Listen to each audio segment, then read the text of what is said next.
আল্লাহ রাসূল সাল্লাল্লাহু আলাইহি সাল্লাম যেই সময়ের মধ্যে গাছের ডাল ঝরে পড়ে, পাতা ঝরে পড়ে, এই শীতকালে না, শীতকালে সমস্ত গাছের পাতাগুলো ঝরে পড়ে, আবার নতুন পাতা কি হয়, গজায়।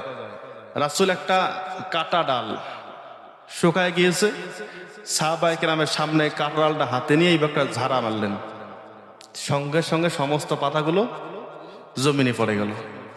এটা করার পর রাসূল বলতেছে, সাহাবায়ে কেরাম তোমরা কি আমাকে জিজ্ঞেস করবে না আমি এই কাজটা কেন করলাম?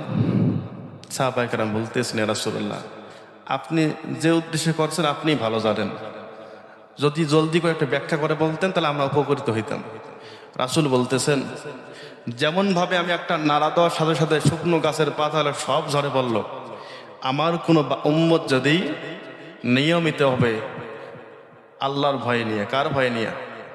আল্লাহর ভয় নিয়ে, আল্লাহর হুকুম অনুযায়ী 5 ওয়াক্ত নামাজ পড়তে পারে, আল্লাহ তার পিছনের সমস্ত গুনাহগুলো এই পাতার মতন ঝরে সারকার করে দেয়। জোরে বলেন সুবহানাল্লাহ।